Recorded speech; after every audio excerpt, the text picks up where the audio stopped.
I really appreciate the opportunity to come here and talk about this issue of AI. And as you can see from my title, I am trying to move the conversation within our universities beyond just detection. That's certainly where my own university and many other universities in the country seem to have got a little bit stagnated. And I think there's much more for us to be discussing. So what I'm hoping to do this afternoon is to talk through three arguments. The first one is that universities are in a bit of a tiz, a bit of a panic. We see headlines, it's the end of the college essay, the demise of the university. I think it's quite right that universities are panicked. I think they should be panicked. But having argued why they should be panicked, I want to go on to argue that they have somewhat, in my view, misframed the problem, and that there is reason to worry, but perhaps with a different framing from the one our universities seem to have latched onto.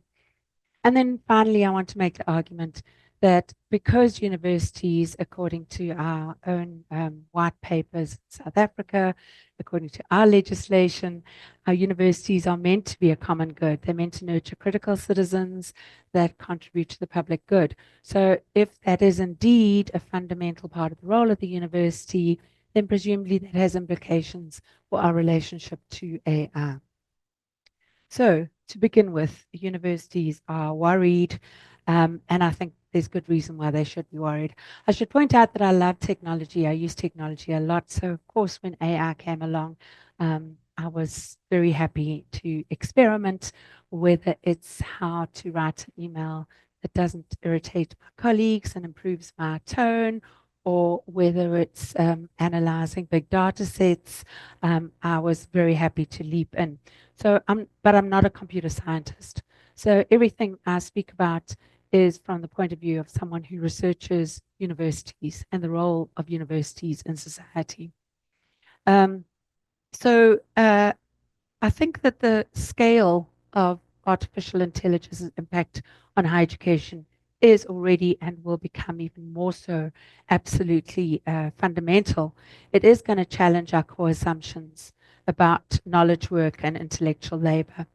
I mean, if we just think for a brief moment, the example of the philosophy student who spends the whole of first year learning about Kant and Nietzsche and Husserl, and hopefully we've got a decolonial curriculum, so they're learning some Kwame Gyeka and others.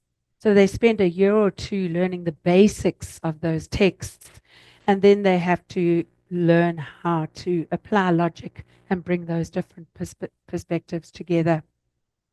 And now, of course, in the blink of an eye, AI can do that, working at providing graduate level syllogisms. And of course, AI can be multilingual. So unlike our students who can only read in the whatever languages they have available to them, the AI is going to read Enrique de Sal's work in the original Spanish. It's going to read Mahobo Ramosa's work in Setswana. It's going to read Alexis Kagama's work in Kinyarwanda. So we need to think about how or why or when we argue that our philosophy students should engage with these texts. I'm not saying they shouldn't.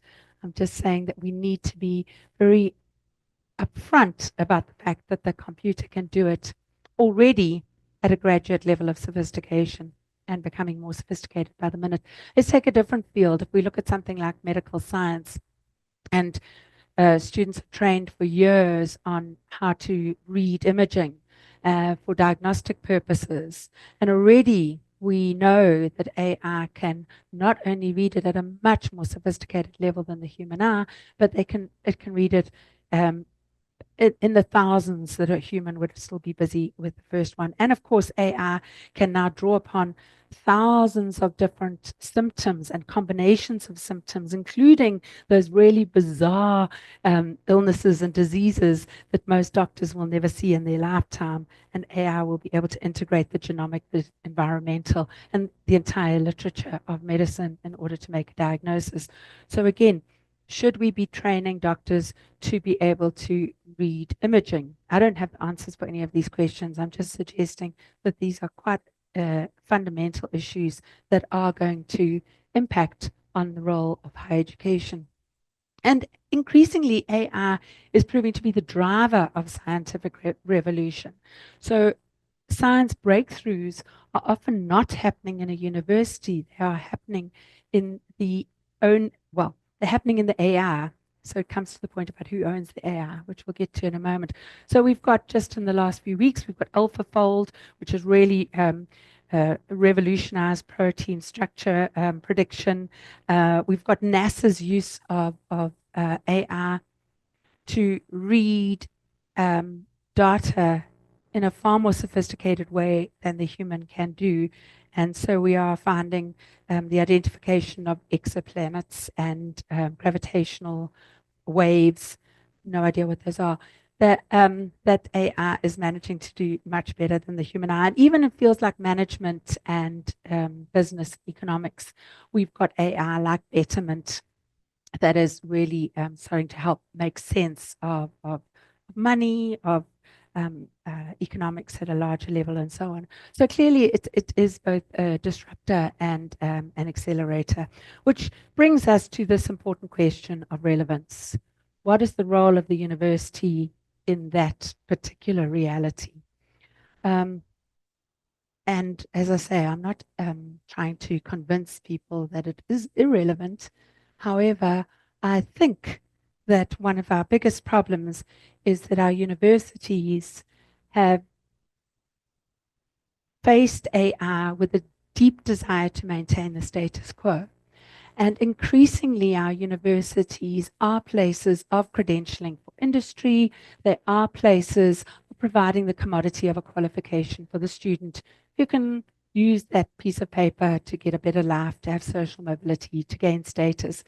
And I don't want to suggest that I'm knocking any of those understandings of higher education, but I do think that with some exceptions, sure, most of our universities really have framed themselves as training centers for industry, providing students with the private good of a qualification. And I think that is why we have this detection obsession. Because if we have if the thing that we're training students to do can now be done by AI, we've lost our market.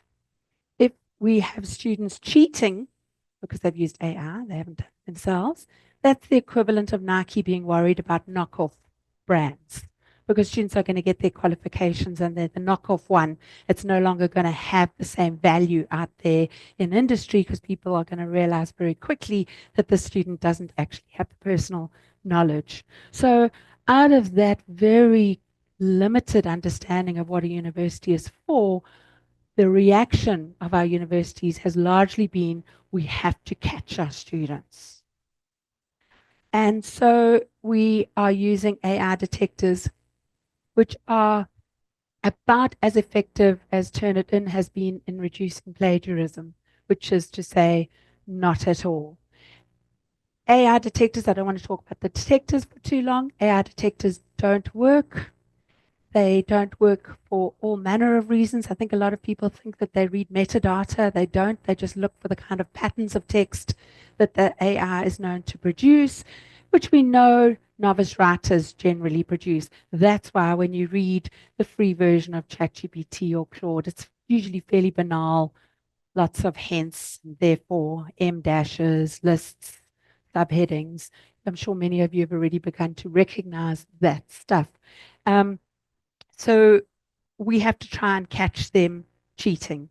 And if all we do is train students, I understand the desire to catch students cheating. I'd like to think that a university is for much bigger and better things than that.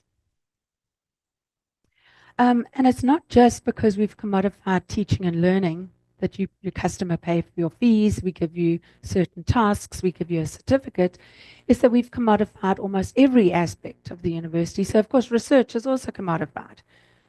Nobody needs to disseminate knowledge anymore. You all have to get published. It doesn't matter what you publish or where you publish, as long as it's accredited, brings in subsidy, And understandably, a lot of emerging researchers, and may I say established researchers, understand publication as getting published. They don't see it as disseminating knowledge at all. They don't see it as participating in a conversation. And that drive, that publish or perish drive, which is linked to international rankings, it's linked to promotion, that entire logic around getting published, of course, also makes AI an enormous threat. And any of you who follow Retraction Watch, you will see the spike that we've had in retractions of academic publications because you just have to get published. So you do what you need to do, and AI can do it for you. In Retraction Watch, what I found most upsetting is the number of articles that are not just being retracted because it's been written by AI, which I have to say there's another whole argument. Who cares who wrote it if it makes a contribution to knowledge? But that's another argument we can have. The real worry is that where we're finding that actually they're using AI falsified data, right? So it's not real data. And these include articles on cancer research, engineering research that's going to have profound impact on industry, and it's all fabricated by AI. And again, what I think is important is that people want to react by saying, how are we going to detect this? And I think that's the wrong question. It's what is leading to this? What are the misunderstandings, the misconceptions about teaching and learning and research that are leading to these problems? Which, of course, takes me to this idea of a relationship to knowledge, a transformative relationship to knowledge, the joy of learning. This is quite a hard sell to the first year student. I'll grant you that. But the idea that coming to engage with knowledge is a transformational experience can change your understanding of the world and of your own place within it, to quote Paul Ashwin. That if you understand chemistry, you can start to understand the world at a molecular level. If you understand sociology, you can start to understand the world in terms of power groupings. And that if you have the privilege of this higher education relationship to knowledge, you start to understand your responsibilities to people and the planet, the interconnectedness. And I think we have to really work very hard to reclaim some of this in a world of AI. And a lot of this is about advocacy work. A lot of it is about being able to debate with our students when and why they should do something that AI can do for them. Because I really think banning AI, well, good luck. That ship has sailed. I think trying to catch students using AI, it doesn't work, but also it fundamentally changes the pedagogical relationship. It's no longer a relationship of love, of care, of compassion, of intellect. It's a relationship of detection, of policing, of criminalizing, of punishing. So if we accept that that route is not going to work, we need to be able to advocate for intellectual engagement and to really think through what tasks should we be helping our students use AI for, and what tasks is there still merit in students doing for themselves. And we're going to have regular and long conversations with our students. And I don't think that that's a generic answer. I don't think we should have a university policy on that. I think we need to have constant conversations around that, because I suspect that it looks very different in English literature than it will in astrophysics. So what tasks should we retain at a human level? I think that we need to argue for why students have to do certain things without AI, and saying that we'll catch you is, quite frankly, a very weak argument indeed. So I quite like Barnett's idea of ecological thinking, this idea of developing critical capacity to engage with complexity, uncertainty, and interconnectedness. And where is the human AI interaction, which will allow us to do that? So yes, generative AI is a real problem for universities, but I don't think we should frame this as concerns about cheating, because I think that framing emerges from the commodified narrowing of the purpose of higher education. Rather, I think generative AI is a threat to the transformational relationship to knowledge that students might enjoy, and that we believe there's value in enjoying. So we're going to have to do the work of convincing our students of where there is value in enjoying that personal, transformational relationship to knowledge. And of course, we need to understand that our students are far more vulnerable to AI because they're not experts in a field that they're using it for, and because they want the certificate. And then to move on, I've got no idea how I'm doing with time, but hopefully I'm going okay. Okay. To move on to the argument about the university as a common good. I would like to leave time for questions though. So far I've argued universities are worried, they should be worried, they're worried for the wrong reasons, and there's a lot more work to be done to convince our students and ourselves of the real value of a university as an intellectual space, and to think through how AI can support that and how when AI might threaten that. And I think it's a constant navigation. But I also think that because we've narrowed, and of course, there are exceptions to this, but because by and large, higher education has really been narrowed to being a training center with a very transactional relationship with our students and even with our research, I think that we haven't participated in society's conversation about AI in the ways that we should. So I think there are, again, exceptions, but I think that there has been largely silence from our universities about the social implications of AI. And those social implications are going to take a different shape in different countries. So it's fine if you can point to people in the US working in universities talking about this, or in Spain or whatever, but who in South Africa is really leading the conversation about the implications of AI for society? Because if we were a common good, we would be actively participating in that conversation. And I mean, there's obvious conversations to be had. The mass unemployment, economic disruption. We know Anthropic CEO Dario Amodei, probably said his name wrong. You know, he said the other day that AI is going to wipe out half of white-collar jobs within the next 10 years. We know that 76,000 people in the US lost their jobs to AI this year. So it's over 500 people a day. And those are white-collar workers. So it's probably, certainly the most recent reports suggest, it's probably not your plumbers and your electricians, and it's probably not your doctoral level scientists and researchers. It's our BAs, our BComs, our BScs. That is the group that are most at risk. Microsoft CEO Satya Nadella says 30% of code for all of Microsoft now is written by AI. And 40% of its last round of layoffs were because AI had replaced those jobs. And I think that we're so focused as university on protecting our degree granting model that we aren't really engaging with these realities with enough discussion.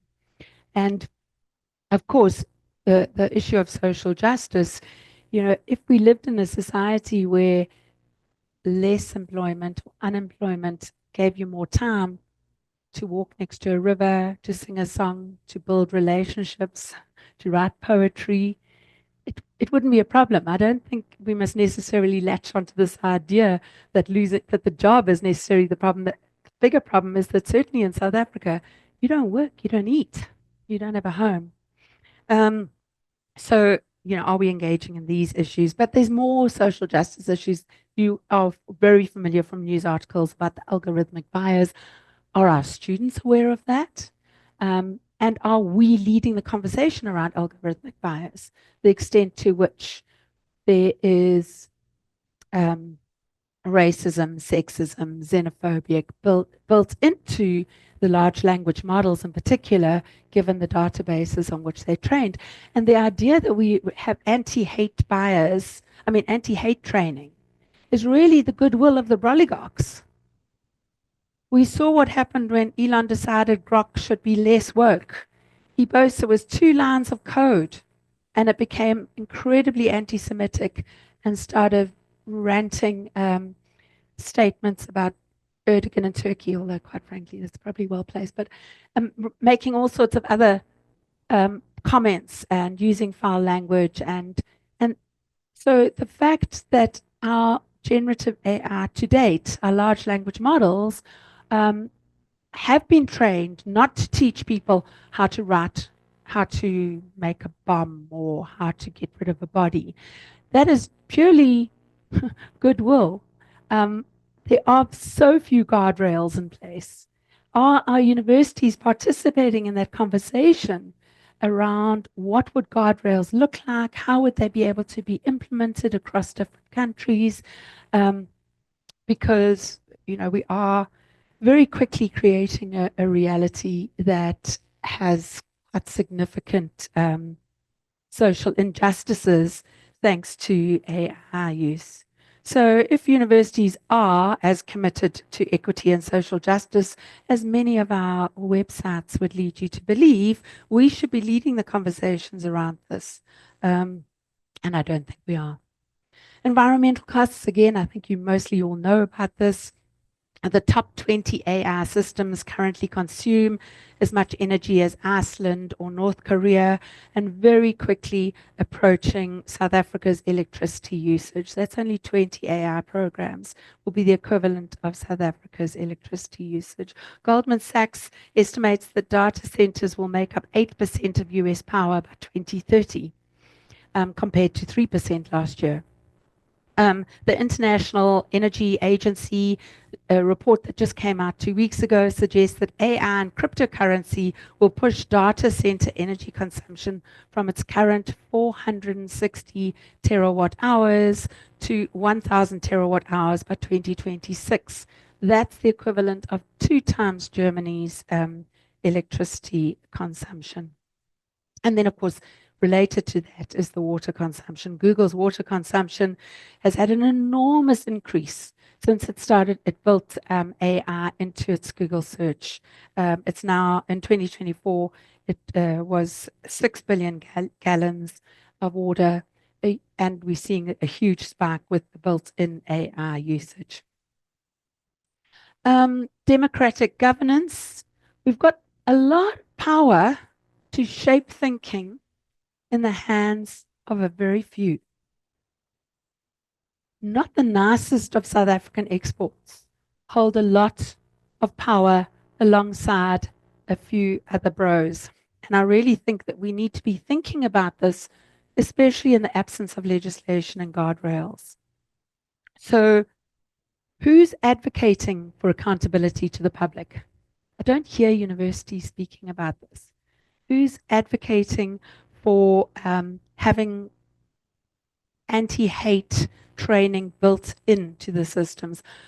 Talk about social injustice. I'm not sure if many of you are aware, but the anti-hate training of the initial ChatGPT took place in Kenya.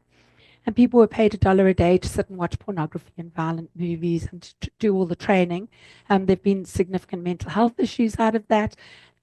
And those people who were paid $1 a day, those are not the profits that are being enjoyed by the people who own the software.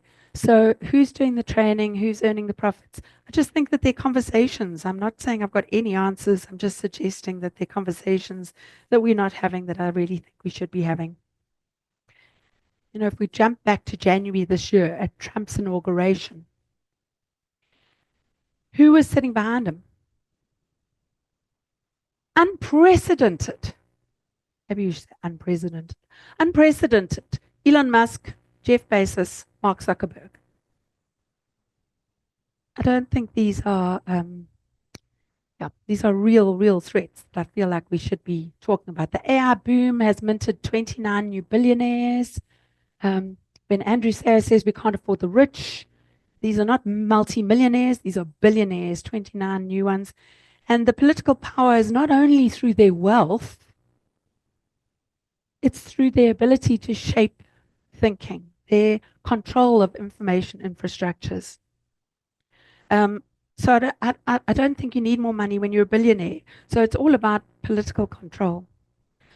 The disjunctures between the enormous amount of money being invested in AI in a world where people are hungry and where there's climate change is bizarre. And I just don't know if we are having enough conversations, not to try and put it back in the bottle, and that is done, but having conversations about the extent to which we can use AI to actually serve human flourishing, that can actually um, try and serve the planet. Critical citizenship and public engagement. I think many of us are too scared to speak out because we think, well, we don't know enough. But we need to be bold and brave and ask questions and challenge. And also, I think sometimes we think, well, we're in South Africa, it's all happening over there, but it's having implications for us here. So we need to step up and have these conversations. So moving forward, what do I think we need to do? I really think that the reactive policies of our universities really reflect an extremely narrow understanding of what a university is for. It doesn't work and it ruins the pedagogical relationship. We do need pedagogical innovation. We need to think about what it means for teaching and learning, for relationships. Wayne and I went to a student performance recently. It's called Playback Theatre. I'd never been to it before, where people in the audience call out stories and then they enact it. And it was students in the audience and acting, and it was all about AI. And we heard some pretty scary stories. I mean, the one student said that she'd always failed. She'd once managed to get 50 something for an essay. She's now at the end of first year, she's just never managed to pass anything. Her mates kept saying, use chat, use chat. Eventually she used chat and she got 78%. And she was in tears. So she said, now I realized I really don't belong here because my voice is worth nothing. But chat gets high points. So I think there's interesting things happening there. We also heard the story about a student who has a relationship with chat, and you've all seen cases, right, of people getting divorced. We've seen suicides already because the messiness of human relationships. I mean, they're hard, they're difficult. And you ask Claude, how's your day? And Claude says, let's not talk about me. Let's talk about you. How's your day? So I think there are issues around that, around intimacy, around human relationships, that I really think we should be bringing into our pedagogical classrooms. Research leadership.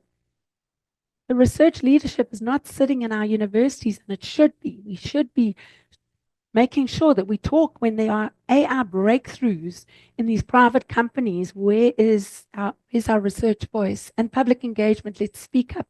Institutional modeling, let's model human relationships. Because one of the reasons that AI can slot in so happily and do management is because we think about human activities in economic units, which can easily be measured and driven and come up with incentives. And so let's try and think about places for more human relationality so that the university genuinely makes a contribution. I know that sounded really negative, but I still quite like playing with AI despite all of this. I just think we need to do it with a lot more openness to talking about it. Thank you.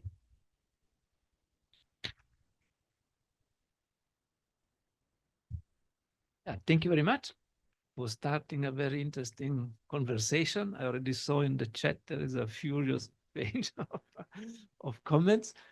And there are lots of clapping and hearts coming up the screen.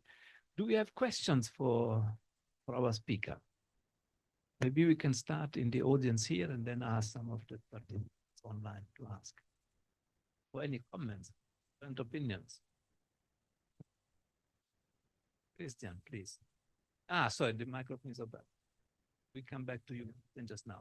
Okay, thank you so much for that talk. I think you touched on, from the back, I could see many heads like nodding. So I think you touched on some really important points. The part or the one point that I found that was really interesting was when you were talking about retraction rates of papers. And that's not something that I'm a lecturer, I'm quite young in research. So that's not something that I've paid a lot of attention to.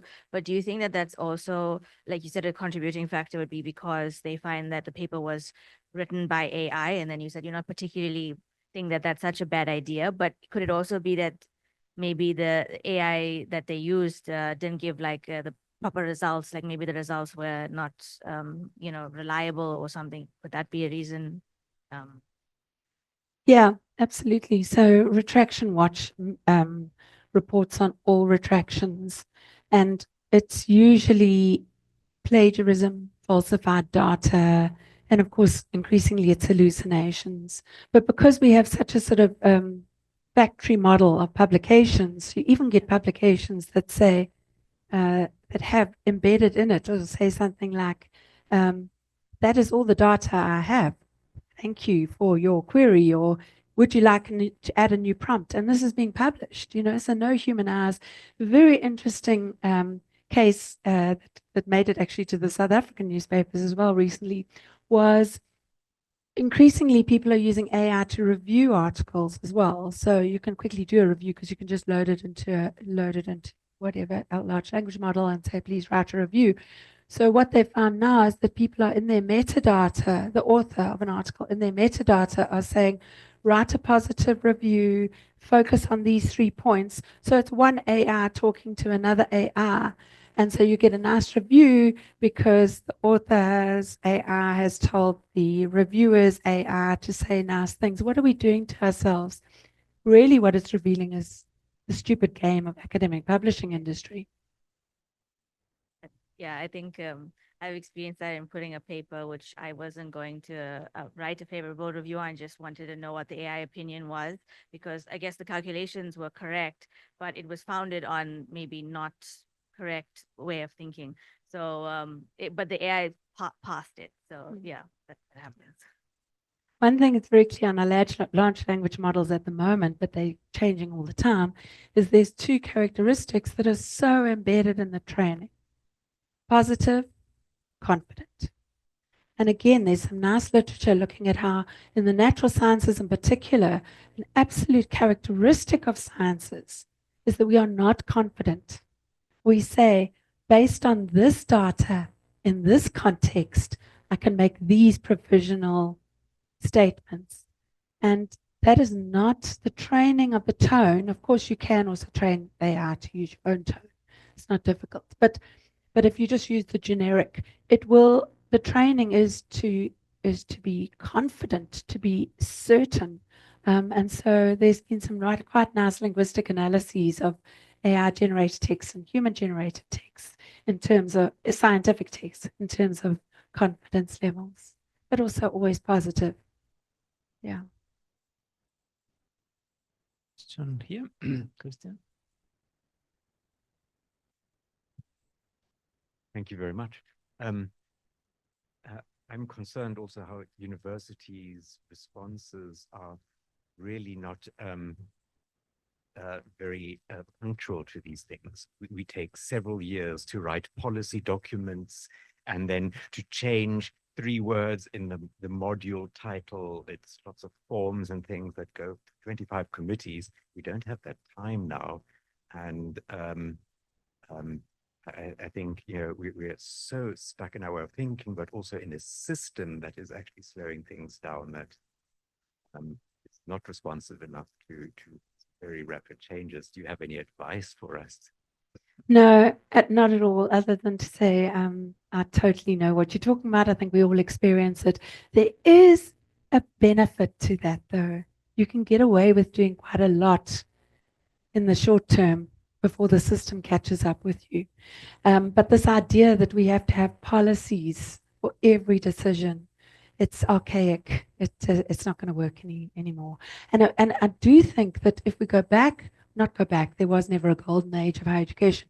But if we hold on to this idea of the university as a common good, then the idea of democratic participation in decision making has to be fundamental. So it's not that we're trying to get rid of democratic decision making, because sometimes people think that's what we're saying, and I think you and I are on the same page on this, is that this idea of constant monitoring and surveillance requires a lot of paperwork, a lot of bureaucracy. So I see all the decision making, it's not a democratic process of getting multiple people's input. It's about making sure that everyone behaves properly and that we have rules. Thank you very much. It was really enlightening. I partially want to answer my colleague Christian's question in the sense of, I think we must go from the bottom, and I'm now at the moment trying to get the faculty to set up guidelines from the bottom, and we are not waiting for the policy to be finalized for that.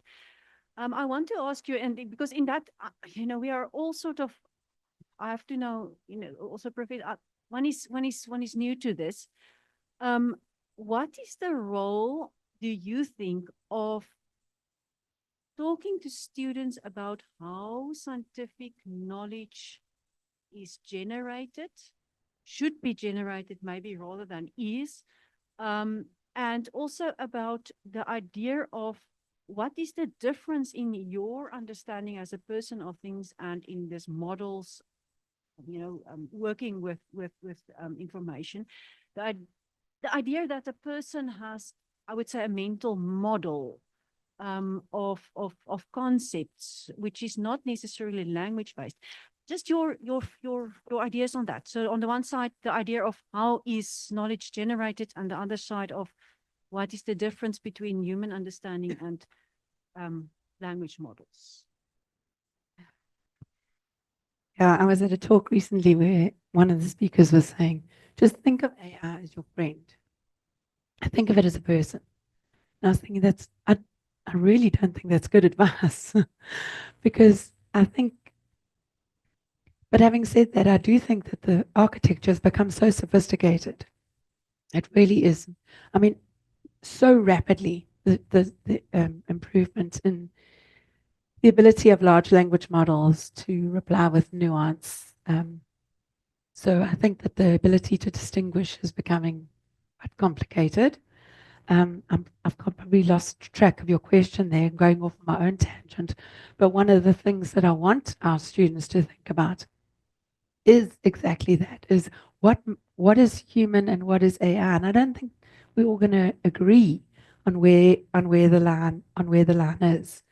But what makes it valuable to have your own neural pathways? What makes it worthwhile to be able to think as a human about something? Why is there pleasure in that? And I think that we don't talk to our students enough about that kind of thing because we so focused on getting through the syllabus, and we have to. Do we have conversations about the joy of knowing, the challenge of knowing? What is it? The threshold concept, when you have that aha, it's truly the most amazing human thing to do, to put two ideas together and go, now I get it. We've been selling qualifications for a while now, and I think that along the way, maybe, I know I exaggerate for effect, but maybe in our selling qualifications, we have forgotten perhaps to really spell out that there is value in human understanding. I'll give you a quick example of that. And that's why I don't want to make a rule, because I think each discipline, each classroom needs to think about this for themselves. But with students of mine, and I'm very grateful to see a student in the room and a student who's about to graduate in the room. In fact, I've got 2 students here who are going to be graduating in October. So yeah, well done. They'll be doctors soon. But working with a group of students and getting them to talk about a paper that we'd been working with in a reading group. And so we knew the paper back to front. We'd argued about every paragraph. So we really understood it well. And then they each loaded it onto a large language model. We used a few different large language models.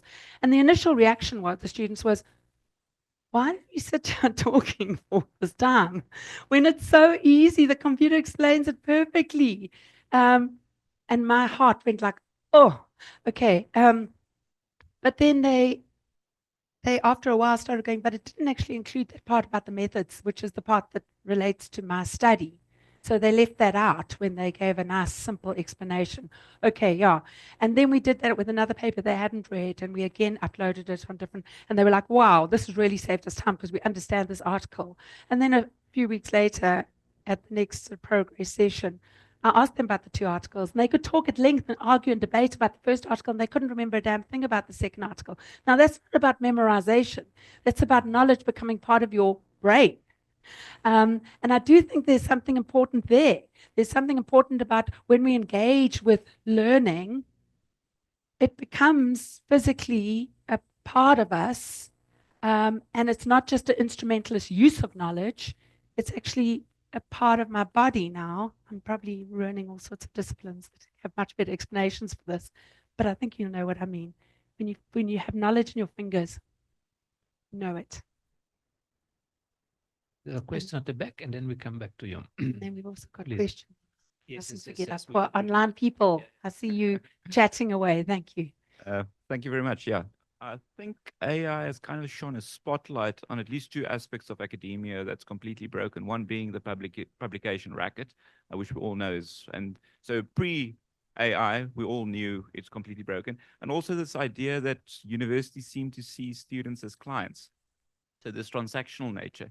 So instead of students coming to university with a value proposition where they will take part in gaining an education, they believe they should be receiving a degree.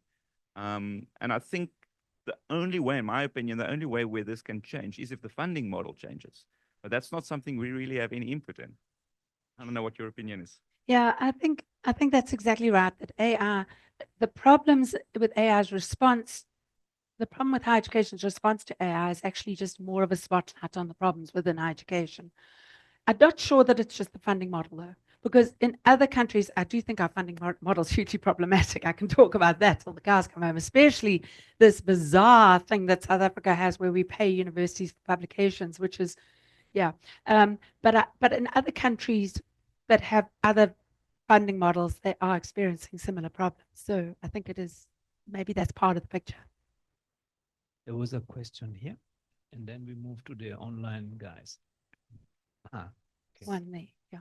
Susan, I found your comment around the playback theatre where the student said my voice doesn't count really interesting, because I think there may be an alternative universe where that student might also think, now I've made it, this works for me. And so, how do we reach that level of criticality with our students? And I think that's what you are also arguing for in a kind of way. I was recently in a conversation where a senior professor from another university made the claim that we have no more use for theory because we only need to give students laptops and teach them how to code.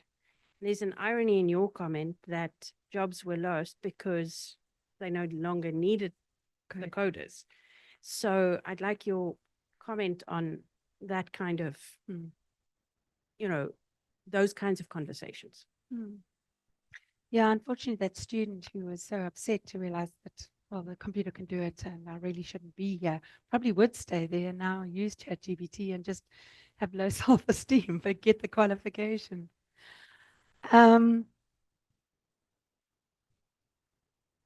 Lost theory. Yeah, I mean, what is a university for? What is higher education? If the computer can do it for you, why do you need a higher education? So we better get better at explaining what higher education is for. But the idea that you can just give students a laptop, I mean, Wikipedia is probably, I believe, the best example of citizen science in the world. I love Wikipedia. I can't believe that it's there and it's free and it's amazing. And it's so instant. But students have access to Wikipedia. They don't necessarily, information is not knowledge.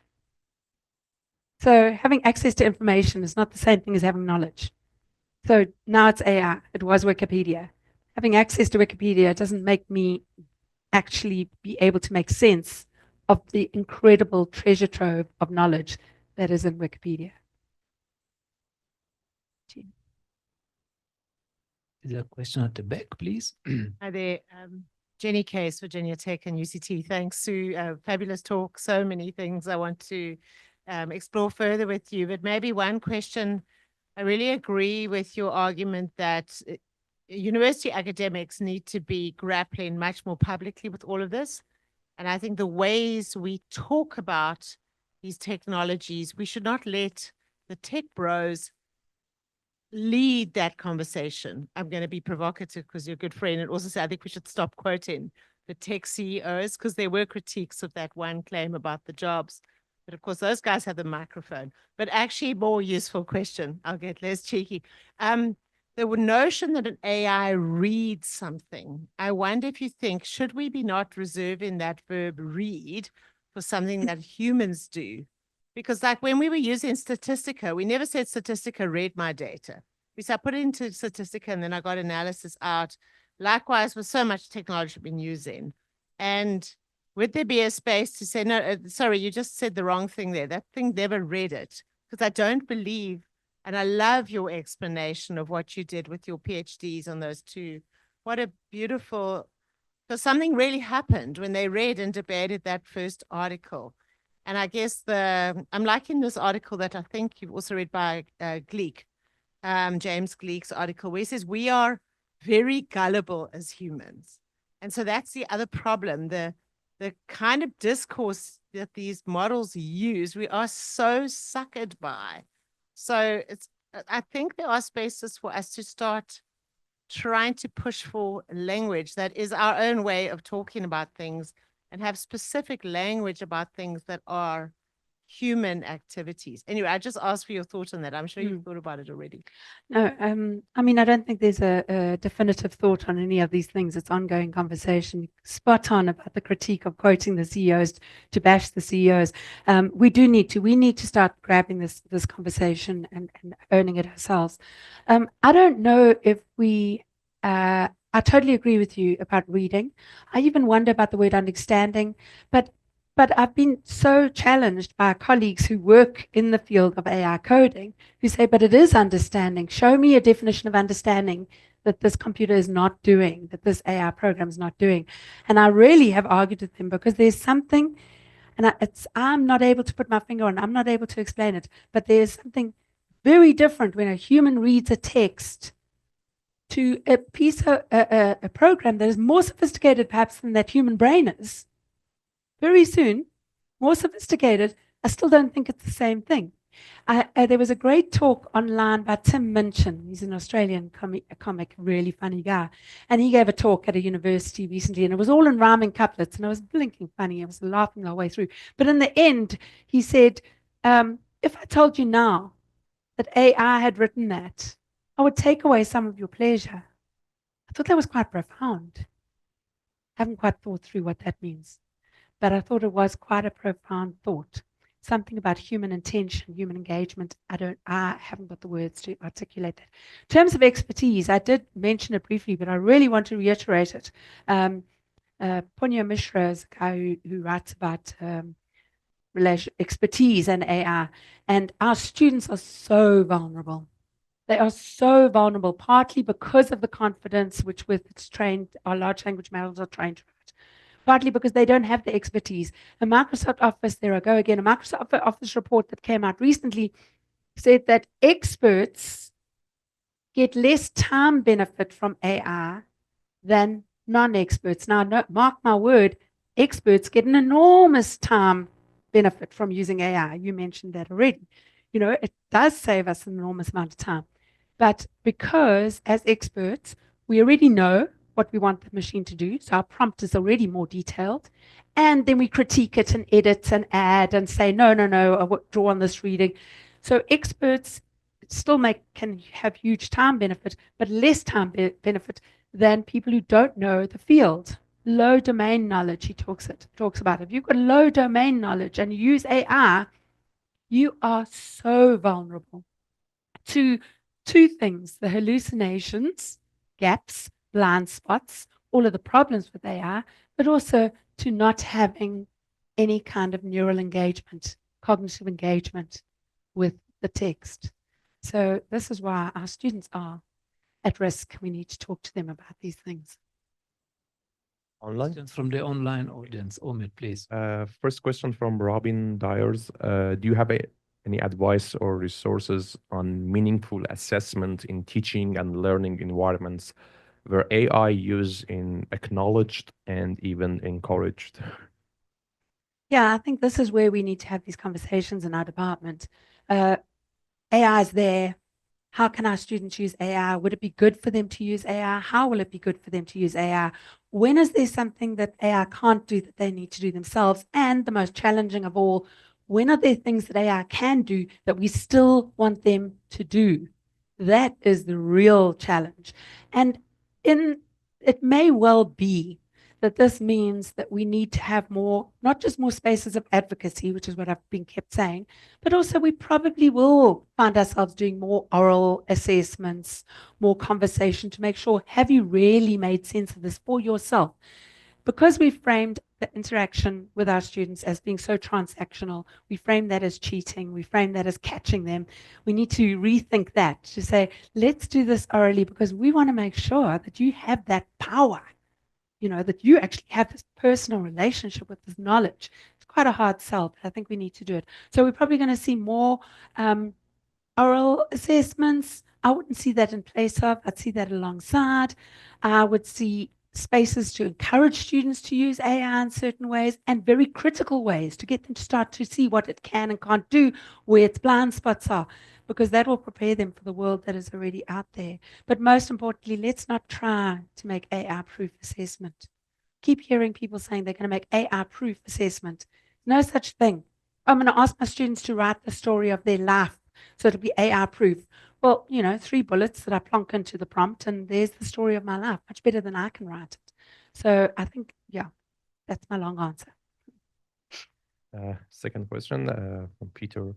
I agree that we are overdue for asking the questions, as you highlight, within our university, but what would you suggest for asking questions across and between our universities in South Africa? Nice question. Part of the problem of having a very sort of instrumentalist understanding of the university, we got to get into our rankings, we're all in competition with each other, is that we very rarely have conversations across the sector. And what really hacks me off is that we are all funded by taxpayers. So we are one taxpayer subsidized sector. We are responsible to everybody in this country and all animals and the environment. We need to be talking to each other. So unfortunately, again, the thing that holds us back is the way in which the default understanding of what a university is. I think that there are spaces that we can have those conversations, but I also think that we can create those spaces. We don't have to wait for rules. Just open the conversation, talk to each other, share materials. Don't worry about this. That really upsets me when it's like it's copyrighted pedagogical materials. Well, you work for a public university. How dare you copyright something? So we need to be quite open to this.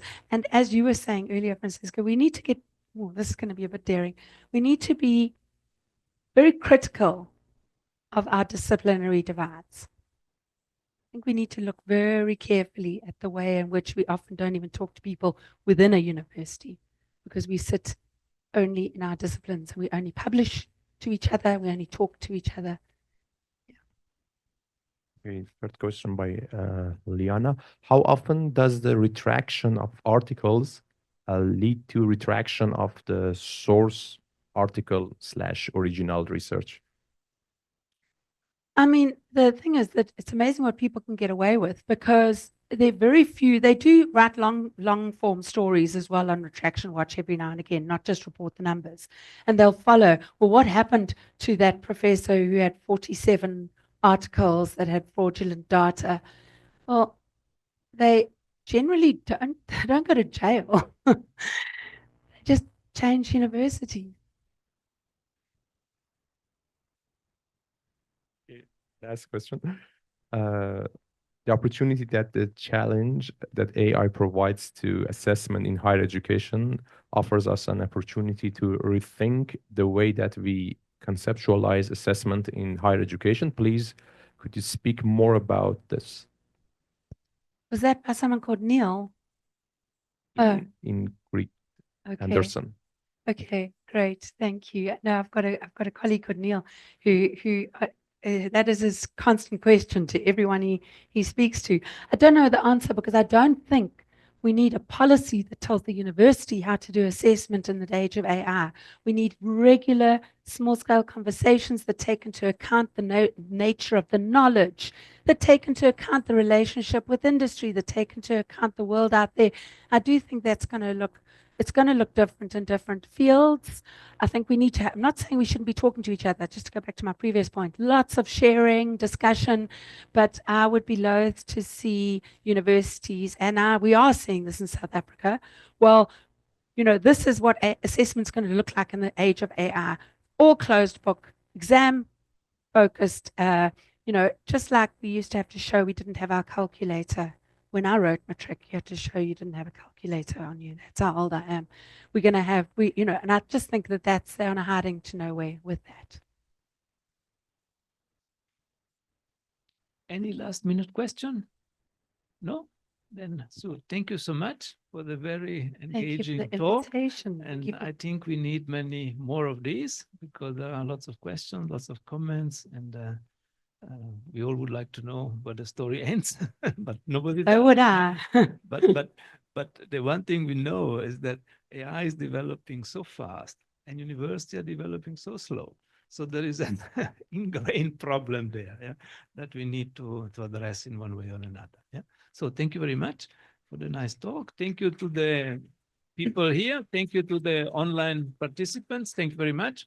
For those of you that are here, there should be some snack and drinks outside. And luckily, we are not logistically so advanced to serve drinks and snacks to the people online. Yeah, but maybe down the line now. That AI might help us. That would be good use of AI to be able to send snacks and drinks to the people online. We will explore it. Sorry, I forgot the thing that I always forget, which is to thank you and give the Bizarco magazine that NITheCS publishes. And you